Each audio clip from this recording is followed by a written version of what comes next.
میں آپ کی ہیلپ کر دیتی ہوں، تعبیر کا کہکہ بے ساختہ تھا۔ آج تمہارا نکاح ہے روز، آج تو خود پہ توجہ دو، اور اب تو تمہاری ساری توجہ آریان بھائی کی طرف ہونی چاہیے۔ وہ جھیمپی تھی۔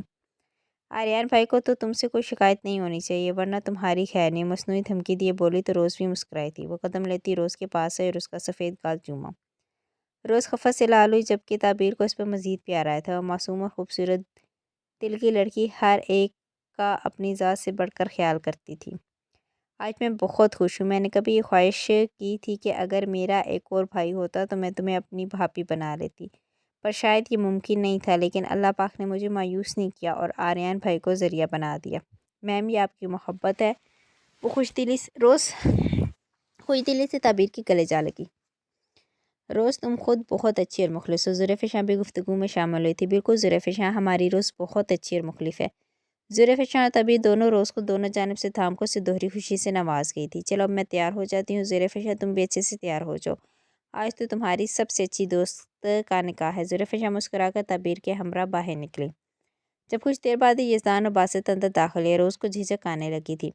یزدان روز کے چہرے کو دیکھے پرسکون ہونے لگا۔ آج وہ اپنی بہت بڑی ذمہ داری پوری کرنے والا تھا، جس کے بعد وہ اپنے رب کے آگے سرخرو ہو جاتا۔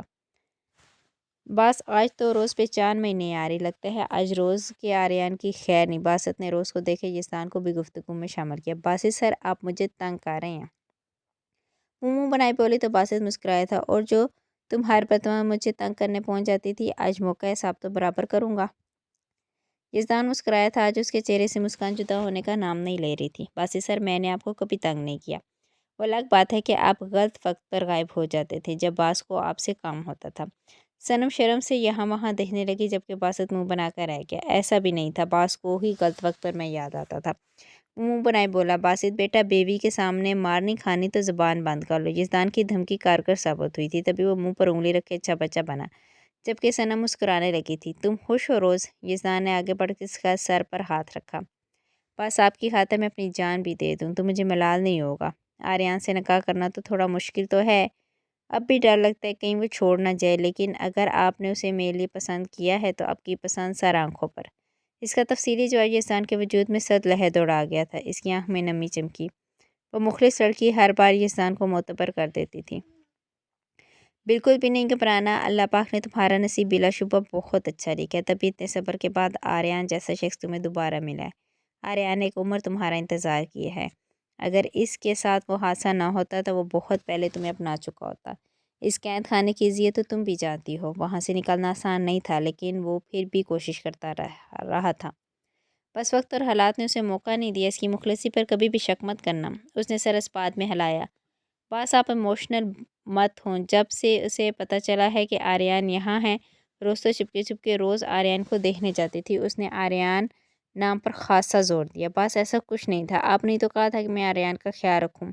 روز ریحان سے ہوئی تھی، جبکہ یزدان مسکرایا تھا۔ باسط تم روزینہ کو تنگ کر رہے ہو، اگر اس کے آریان کو پتہ چلا تو تمہاری خیر نہیں، اور ہاں میں نے اسے آریان کا خیال رکھنے کو کہا تھا۔ وہ الگ بات ہے کہ روز صبح شام وہاں پائی جاتی تھی۔ بس آپ بھی؟ وہ مٹھیاں پیسی چیخی تھی، سب کا کہکہ بلند ہوا تھا۔ یزدان بھائی اور باسط، آپ سب مل کر میری پیاری سی بھابھی کو تنگ مت کریں، ورنہ ہم نند بھابھی آپ کو اچھی طرح مزہ چکھائیں گے، اور تعبیر آپ ہی کا تو آپ دونوں کو اچھے سے پتہ ہے، پھر آپ دونوں نے ہی چھپتے پھرنا ہے۔ صنم روز کے گرد باہیں حائل کی دھمکیاں دیتی دونوں کو بوکھلانے پر مجبور کر گئی تھی، پر پھر سب کا کہکہ فضا میں گونجا تھا۔ گرے پینٹ کوٹ پہنے آریان ساگر آج ایک عرصے بعد اپنے اصل حلیے میں واپس آیا تھا۔ ہلکی ٹرم داڑھی مونچھوں میں اس کا خوبصورت چہرہ مزید نمایاں ہوا تھا۔ کچھ منچاہا ہمسفر ملنے کی خوشی نے چہرے پر مزید جاذبیت پھیلائی تھی۔ گہری شہد رنگ آنکھوں میں آج الگ سی چمک تھی۔ بے انتہا کٹھن سفر کے بعد آج اس کی محبت اس کا صبر رنگ لے آیا تھا۔ روز نامی وہ لڑکی آج اس کی مکمل ہو جاتی۔ یزدان اور زین سفید شلوار قمیص پہنے ہوئے تھے، جبکہ باسط نے بلیک شلوار قمیص کا انتخاب کیا تھا، کیونکہ صنم نے بھی بلیک کلر شارٹ فراک اور کھلا سا پلازو پہنا تھا، اور زلیخا نے بھی سادہ پاؤں کو چھوتے فراک کے ساتھ بھاری آویزیں اور چھوٹی سی بندیاں ماتھے پر سجائی تھی، جو سراسر زین کی خواہش تھی۔ بہار سلطان اور انابیہ نے بھی سفید رنگ کا انتخاب کیا تھا۔ انابیہ لانگ وائٹ شرٹ اور وائٹ کیپری پہنے سفید ہی دوپٹہ گلے میں ڈالے بہار سلطان کو اپسرا ہی لگ رہی تھی، جس کی نظر بٹک بٹک اس پر جا رہی تھی۔ سفید گاؤن اور سفید ہی جیولری پہنے وہ پری